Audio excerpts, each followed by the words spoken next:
Hi, and welcome back to another episode of the Blue Honor Vlog. I'm Kay Williams, author of op-dec Operation Deceit, the Triloquia trilogy, and Blue Honor, the book for which this vlog and my blog are named for. It's a U.S. Civil War drama. Today I wanted to talk about an article that I wrote back in, I believe it was July of 2015. I think it was July, and it was 2015 for sure. And it was titled 3 Things That Make Me Unique. And this was part of an early entry with the Open Book Blog Hop, which I still contribute to this day, which is fantastic. It had started with author PJ Falla, and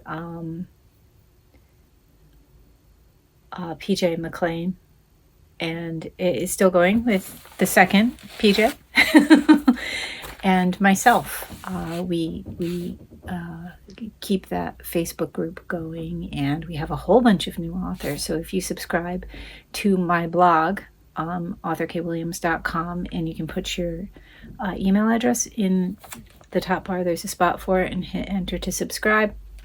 You'll get the newsletter delivered to your inbox every Friday with that hop, and there's a lot of advice in there for authors, writers, and anybody who reads, actually, so that they can kind of get a backstage view of what it's like to be an author and what goes into creating a book and the creative process.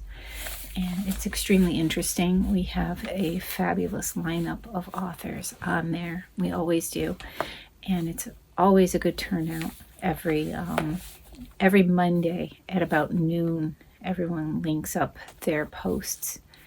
But my newsletter comes out on Friday afternoons, and that will give you the link back through mine to everybody else's. So my article will come up and you scroll down to the bottom and all of their links are there with their responses to the questions. So returning back, this is an answer to one of those questions early on, and I just thought it was kind of interesting to see how I've grown. So this was 2015. It's about 8 years ago. And what did I think in 2015 that made me unique? I answered that I thought my love for Chinese culture, literature, architecture, etc., food, all of that. I thought my cooking skills, which I've been learning to cook and bake since I was small. I was clinging to my mom's leg in the kitchen and following her around and learning everything from her. And I also thought about the aspect of me. I'm kind of geeky. I don't know if you see the stuff behind me. These are kind of like my witchy shelves. So not quite so geeky, but that's a little geeky. And you'll see my t-shirts that I wear, which is kind of like Big Bang Theory with the guys and stuff, and wearing all their cool t-shirts. And I have about 3 drawers and a tote full of just t-shirts, all with different things on them. And I have quite the collection. I've been complimented frequently about my t-shirt collection. So in answering what 3 things make me unique, reflecting back on that, I don't feel that there's a lot that makes us unique. And I think that it's more important to find ways that we come together and relate to one another. I think that that's more important. As a community, as a world, as people, connecting is probably the most important thing. But I don't think that I'm unique in enjoying Chinese culture and the arts, their architecture, their foods, their culture, their language, and all of that. Still hoping to find time, and probably do that after I've retired from the day job, to learn Mandarin or practice Mandarin. It's very difficult, and I've been having a lot of fun though with the German, and I kind of don't want to give that up. I got away from that when I went through the process of IVF, I was still practicing, but once I had my daughter, I found it very difficult to find a quiet moment to be able to practice still. And, use it or lose it, right? And I find myself losing more and more of that as it fades away, kind of like my French practice in school. Didn't use it, had no use for it because everybody speaks English around me, and I wasn't able to practice it at all, or to learn conversational French, anything like that. And I do still have a minimal ability to read and interpret that. It did come in handy when I was doing film school and I had to find a Mexican director from the 1950s, his film on YouTube, because I couldn't find it anywhere else. And it was in the original Mexican Spanish with French subtitles. And I was able to take and ascertain from what I was seeing and reading and translate it in my head.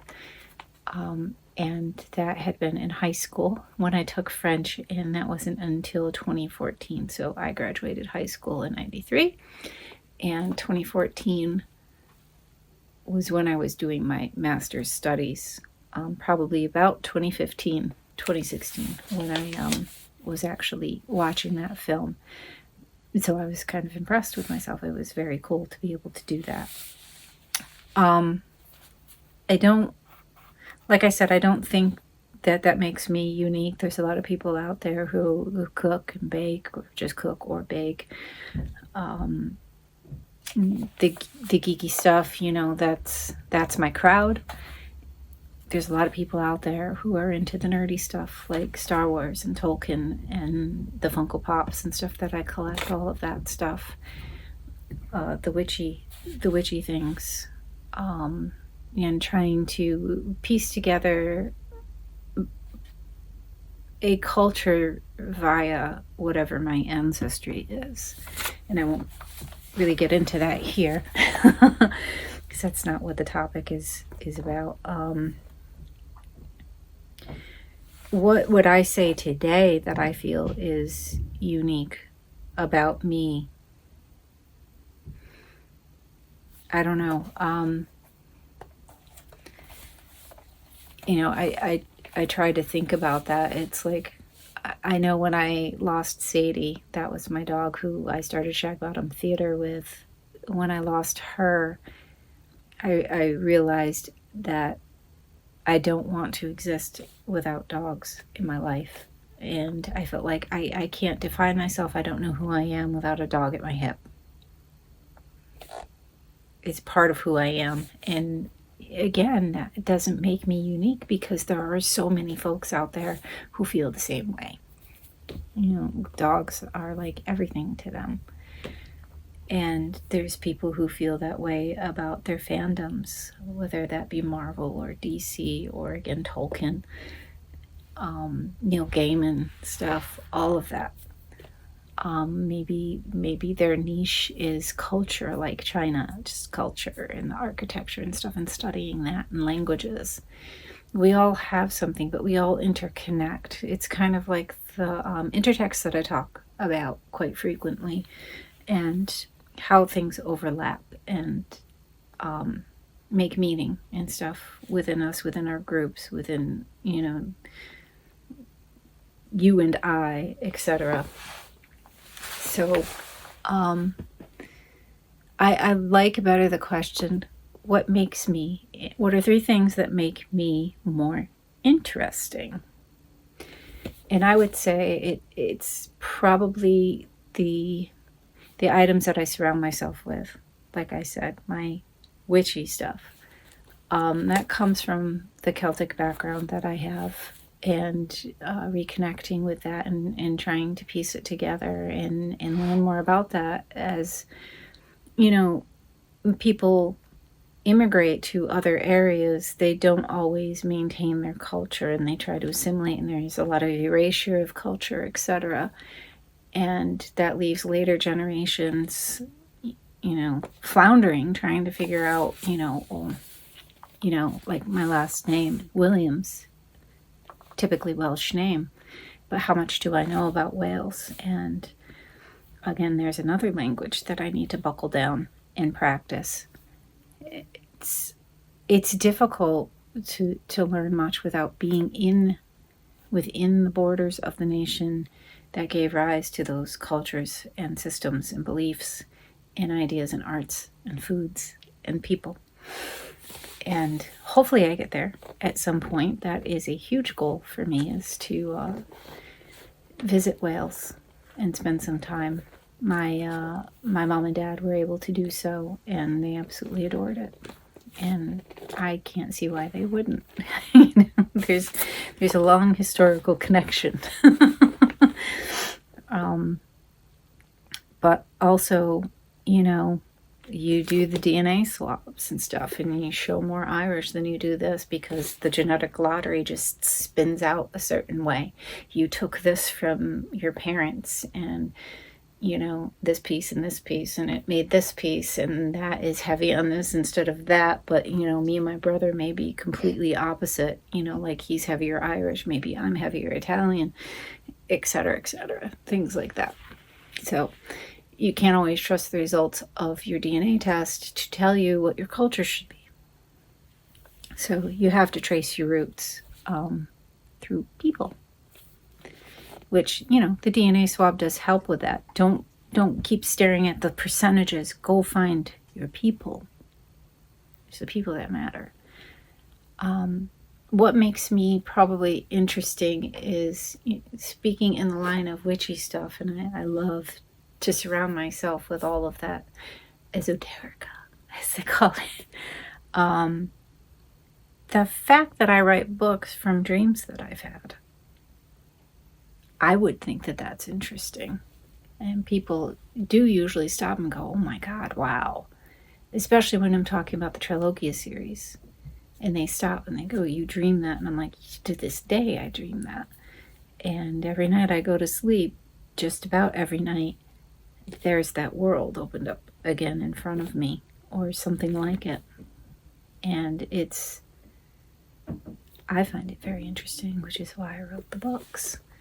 So I would say that that's something interesting about me. Another interesting fact, I waited to get my master's until later in life. And close on the heels of that is when I decided to do the IVF. So I got my degree and then I had a child. And I think waiting to get that master's degree, I think that was a really smart decision. I feel like I was in a much better place, greater brain power. I was just spot on. My grades were so exponentially, I don't want to say exponentially higher, because it's not like I didn't have like a B average, high B average through college in my undergrad, but here I had almost a 4.0 in getting my degree in film and writing. And it was so much fun. It was a lot of fun, and it was over very quickly. The really cool thing about graduate degrees is that you can focus on the topic that you want to focus on. And I think that makes it a lot more interesting. I don't know what what else I would say, because I don't feel like there's anything super unique. I do know how to sew. A lot of people would probably look at me and go, I don't see you doing that. I see you tossing stuff and instead of fixing it. I am a fixer. I tend to try to fix items that break, tear, buttons that fall off, etc. I try to fix something before I discard it. So I'll do that. I darn my own socks instead of buying new ones, every year. I wear holes in them. I do a lot of moving around, so there's holes getting worn in the heels and stuff on things. Another interesting fact about me is that I collect Converse at this point.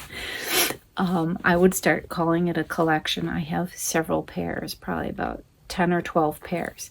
And I'm not saying that I am the premier collector. I'm saying I have several pairs of Converse. And as an author, people may not realize that about me. Oh, she's historical fiction.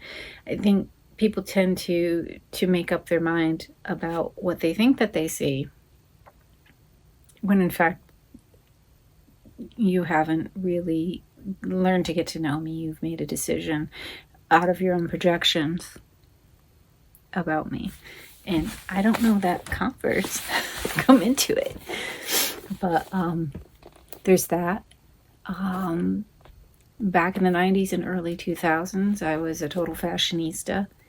And I had tons of shoes and, costume jewelry, I guess you would call it, costume jewelry, accessories, hair things, doing the hair color. I had amazing outfits, the whole thing. And I just, one day stopped. I got tired of it, exhausted by it. It was a lot, and it was expensive. And I just decided I just want to wear jeans and a t-shirt. And that's probably where the big t-shirt collection started coming in. I would say, yeah, that was about the time that the t-shirt collection came in. Because it's like, you go to the office and you're all dressed to the nines and stuff. And I'm like, this isn't me. I feel like I'm in a costume. And I didn't know it at the time. Things were evolving where I was starting to realize that I was on the non-binary spectrum, because I identify as a demi-woman. And bigender or something like that, where I didn't feel entirely a woman, and this dressing up and dressing this way was a costume in my mind. I felt like I was cosplaying my mom, so to speak. So that's another interesting fact about me, which people may not realize, because I tend to still conform quite a bit to a certain degree. From all the hair coloring, my hair broke off, so I haven't been straightening, and I've been wearing my hair with this curly, wavy, whatever, as I'm trying to just baby it and let it grow back. And I really want to just straighten my hair and just do things, but I was even thinking about maybe doing an undercut. Have this side an undercut, have it like that. Yeah. So I don't know how that would look. So it makes me a little bit nervous. Because I do like long hair, even though I don't like doing my nails, and I don't like all the gewgaws. I like hair and makeup quite a bit, actually. But not like, typical femme hairdos. I like this side thing. Pretty much it. And I miss my straight. I don't know what happened post IVF, but my hair got very, very curly after all of that. So if you want to know, post IVF, that's another interesting fact, is I did IVF to have my daughter. So there are a few interesting facts about me. But I would not say that they're unique, because I'm not the only person who's done IVF. I'm not the only one who collects Converse. I'm not the only one who is all in for Star Wars or Star Trek or any of that, the Marvel stuff. Captain America fan since I was little. Loves dogs, etc. There's so much. Reconnecting to heritage and ancestors, cultures, etc. Things like that. I'm not the only one. And I think it's a fool's errand to sit there and constantly try to find the thing that makes you unique.